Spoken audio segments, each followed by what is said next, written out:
En attendant, on va continuer à parler cinéma avec Olivier Benkemoun qui nous emmène au Festival de Cannes parce que pour la 7e fois, Pedro Almodóvar est en compétition avec Autofiction, film qui est sorti en salle hier. Autofiction, qui est une réflexion. Alors, Almodóvar, sa mère, elle est présente partout. Et là encore, évidemment, c'est l'absence de la mère. Mais c'est surtout une réflexion sur l'absence d'inspiration. Donc, film à voir, je vous le dis, sous antidépresseurs. Tous les personnages sont sous antidépresseurs. Pitch rapide, on a donc une réalisatrice qui, après 2 films, fait de la publicité pour des slips. Donc c'est l'inverse de Patrick Cassir. Il a commencé par faire des publicités, pas pour des slips évidemment, mais qui a fait du cinéma. Donc on a cette réalisatrice qui rêve de réécrire un scénario en s'inspirant de la vie déprimante de ses copines. Cette réalisatrice est en fait un personnage de fiction d'un auteur-réalisateur qui lui-même n'a pas tourné depuis des années et rêve de refaire un film, scénariste dont on comprend qu'il est lui-même la projection de Pedro Almodóvar. C'est comme les poupées russes. Mise en abîme, voilà.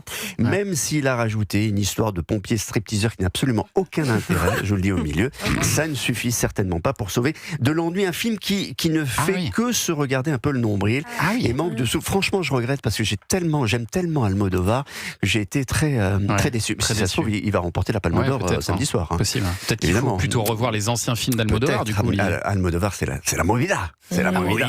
Ça restera l'énergie créatrice des années 80 où l'Espagne se libérait de tout. Chacun ses Almodóvar préférés. Dans les films que moi j'adore, il y a Pépi, Lucie, Baume et autres filles du quartier, qui était le premier film tourné avec 400 000 pesetas, qui représente aujourd'hui, avec l'inflation, 15 à 20 000 euros. Qui fait des films pour ce prix-là? Voilà.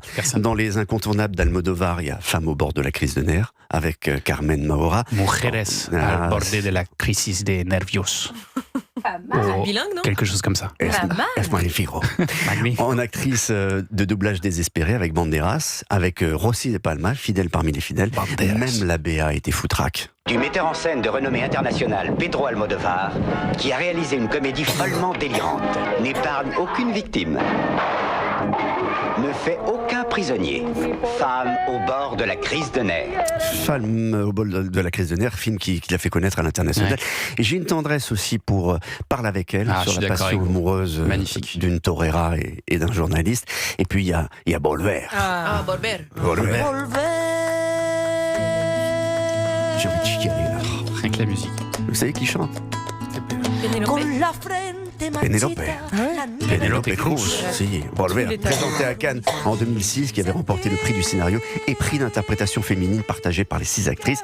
Et puis je vous conseille aussi de revoir Talon aiguille avec Javier Bardem et Victoria Abril. Ne serait-ce que pour cette sublime chanson interprétée par Luz Casal. Et là, j'ai encore envie de chialer. Luz Casal, elle avait chanté cette chanson dans ce studio il n'y a pas très longtemps, il y a quelques mois. On avait tous envie de pleurer. Et on avait tous les larmes aux yeux. Talent aiguille. Dispo en ce moment sur arte.fr comme Femme au bord de la crise de nerfs. Arte.tv. Arte.tv. Donc, que vous pouvez revoir en passant par l'application Canal Plus. Gracias, Olivier Benkemoun.